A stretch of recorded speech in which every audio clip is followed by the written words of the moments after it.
Sim survival information and motivation. Hope everyone is well. They're doing their training and doing their research for these crazy times to come. So today I want to talk quickly about having a first aid bag. Keep that in the car. Not just Band-Aids and Neosporin, because you never know what's going to happen.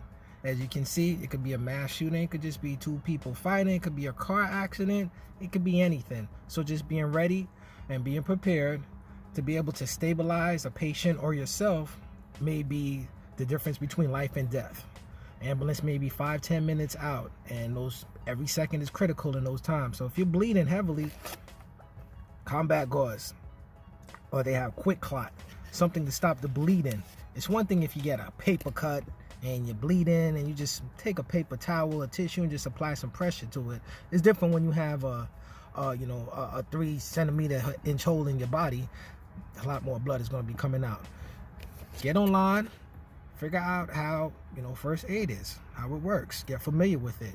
You could buy a book, you could watch some videos, but just learn the basics of it.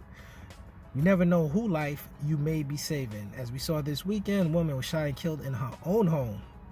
So really, where are you safe? And having this handy is important.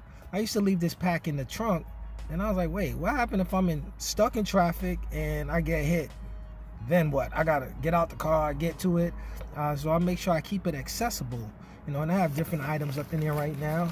I also have little eye drops. Never something might get in your eyes. I have important tourniquet.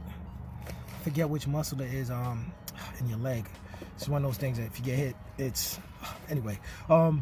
Being able to stabilize, like I said, stop the bleeding. Tourniquets, not that hard to apply, but you still should practice doing it. I do it every now and then to make sure I'm familiar with it and I'm comfortable with it, so that when it happens, if it ever happens, excuse me, I'll be ready, set. Some shears, you could cut through clothing with that, because you might be bleeding from somewhere that it's under your pants. It might not be practical to take the pants off. You might just need to cut it. Tweezers, you might have something lodged in you. A couple other little basics in there.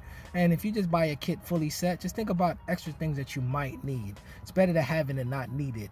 And when possible, try to have two on hand. Have 2 bags. If you have 2 cars, then you should have 2 bags. Simple as that. Or in the ideal world, have 4 bags, because 2 is 1 is none, or at least have backup items at home. Thanks for tuning in. Please show some support. Buy one of our hoodies. Freedom forever, create and conquer. We out.